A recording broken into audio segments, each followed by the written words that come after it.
Ini satu pengumuman Perdana Menteri, pendedahan baru Perdana Menteri yang pasti mengejutkan seluruh kepimpinan Perikatan Nasional. Datuk Seri Anwar Ibrahim dalam satu kenyataan berkaitan dengan bising macam manapun saya tetap PM hingga 2027, Anwar ingatkan Perikatan Nasional. Ini pasti satu peringatan, satu pengumuman yang memberikan tamparan hebat kepada semua musuh-musuh Datuk Seri Anwar Ibrahim yang nak jatuhkan kerajaan perpaduan hari ini, yang nak tumbangkan, yang nak gulingkan Datuk Seri Anwar Ibrahim. Satu ulasan dari Syahbudin.com dikongsi oleh Syahbudin.com. Perdana Menteri Anwar Ibrahim berkata, Perikatan Nasional boleh mengkritik apa sahaja terhadap pentadbirannya, namun kerajaan perpaduan akan kekal sehingga PRU akan datang. Nah, apa yang menariknya, saudara-saudara, tuan-tuan dan puan, dalam ulasan ini juga, dalam artikel ini juga menyebut tentang apa yang boleh dibuat oleh Datuk Seri Anwar Ibrahim dan yang tidak mampu dibuat oleh Muhyiddin Yassin ketika beliau menjadi Perdana Menteri. Ahli Parlimen Tambun turut menegaskan beliau tetap Perdana Menteri walaupun berdepan segala cacian dan fitnah pembangkang. Jangan kacau rosakkan rencana pembangunan kerajaan. Nak lawan tunggu 4 tahun. Syukur kamu bising. Bagaimanapun kerajaan perpaduan akan kekal hingga pilihan raya umum akan datang. Ini penting. Nah, berkaitan dengan pemansuhan hutang Felda, Datuk Seri Anwar Ibrahim dalam satu kenyataan, Felda bukan pengumuman baharu yang lama. Ada kata PM ke-10 bodoh, PM ke-10 tipu. Tidak apa, saya tak rugi sedikit pun. Saya masih PMX, katanya dalam ceramah Mega Perpaduan Madani, pilihan raya kecil Dun Pelangai. Beliau sebelum itu menegaskan Pengerusi Perikatan Nasional Muhyiddin Yassin hanya membuat pengumuman untuk memasukkan hutang peneroka RM8.3 bilion ketika menjadi Perdana Menteri, namun ia tidak dilaksanakan. Maksudnya dalam kenyataan Datuk Seri Anwar Ibrahim ini, Muhyiddin Yassin ketika menjadi Perdana Menteri, ketika PN menjadi kerajaan dahulu, hanya membuat pengumuman tentang pemansuhan hutang tersebut, tetapi tidak dilaksanakan. Nah, dalam artikel ini lagi, pada 23 Jun, saya yang tanda tangan, kalau jemaah menteri sudah luluskan, tak payah saya bawa minta kelulusan mereka. Setiausaha Agung di EP, Lok Siufuk pun dia sokong. Katanya ini cara nak selamatkan Felda. Yang kamu 3 tahun jadi kerajaan, kenapa tak lulus, kata Perdana Menteri. Sehubungan itu, katanya, pengundi Dun Pelangai khususnya warga Felda perlu memberikan Barisan Nasional peluang meneruskan perkhidmatan mereka di kawasan tersebut. Anwar berkata, kemenangan Barisan Nasional di kawasan itu bukan sahaja penting buat kerajaan perpaduan, tetapi buat bukti rakyat Pahang yakin kepada kepimpinan Wan Rosdi, Wan Ismail sebagai Menteri Besar.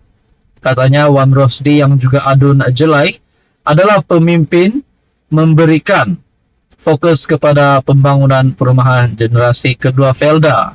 Di Pelangai, saya betul-betul berharap pengundi beri peluang supaya menangkan Barisan Nasional, keyakinan bukan sahaja negeri tetapi kerajaan persekutuan dan kepada Wan Rosdi. Saudara-saudara, apa komen Anda berkaitan dengan kenyataan Datuk Seri Anwar Ibrahim? Bising macam manapun, saya tetap PM hingga 2027, Anwar ingatkan PN. Sekian saja, teruskan bersama di dalam channel ini untuk info yang seterusnya. Halo semua, salam sejahtera Malaysia. Saudara-saudara, tuan-tuan dan puan-puan yang amat dihormati. Masih lagi hangat diperkatakan namanya orang berkaitan dengan rombakan kabinet. Bila rombakan kabinet itu yang menjadi persoalan utamanya, dan persoalan kedua, siapa yang bakal digugurkan, Dan adakah mungkin ada muka baharu pemimpin-pemimpin yang besar di dalam blok kerajaan, di dalam blok PHBN yang tiada jawatan dan menunggu rombakan kali ini untuk diberikan jawatan? Nah, salah satu nama yang disebut-sebut adalah Johari Ghani, kepimpinan dari UMNO. Saudara-saudara, satu ulasan dari Syahbudin.com, Johari Ghani, Menteri Keuangan kedua atau Menteri WP. Ketika ini, ramai sekali yang bercakap mengenai rombakan kabinet yang dijangka akan dilakukan oleh Perdana Menteri Anwar Ibrahim sebaik berakhirnya pilihan raya kecil Pelangai pada 7 Oktober. Berbagai jangkaan dan ramalan tentang rombakan itu boleh didengar di mana-mana pada waktu ini. Beberapa pemimpin, baik PH dan BN juga tidak terkecuali bercakap mengenai rombakan tersebut, yang disebut-sebut bakal berpindah atau ditukarkan ke kementerian baru, semuanya menyerahkan kepada Perdana Menteri dan menyatakan kesediaan memikul apa saja portfolio yang diamanahkan. Yang akan dinaikkan pangkat pun sama juga nadanya. Dalam ramai-ramai pemimpin yang memberi komen mengenai rombakan kabinet, ulasan oleh Naib Presiden UMNO merangkap ahli Parlimen Titi Wangsa, Johari Ghani, barangkali paling menarik sekali. Di antara tiga Naib Presiden UMNO, Johari adalah satu-satunya yang tiada jawatan dalam kerajaan. Dua lagi Naib Presiden UMNO, Khaled Nordin, ialah Menteri Pengajian Tinggi, manakala Wan Rosdi Wan Ismail pula adalah Menteri Besar Pahang. Dalam reaksinya mengenai rombakan kabinet, Johari berkata, sama ada Perdana Menteri hendak buat rombakan kabinet atau tidak, itu hak mutlak Perdana Menteri. Saya berpandangan begini, mesti dalam mana-mana kerajaan, Perdana Menteri mesti ada dia punya keputusan eksklusif. Kita tidak boleh memberi sebarang tekanan kepada Perdana Menteri sebab kita semua sudah pilih dia, Anwar, sebagai Perdana Menteri. Kita sokong dia. Dalam 10 bulan ini kita berdepan dengan ekonomi global yang besar.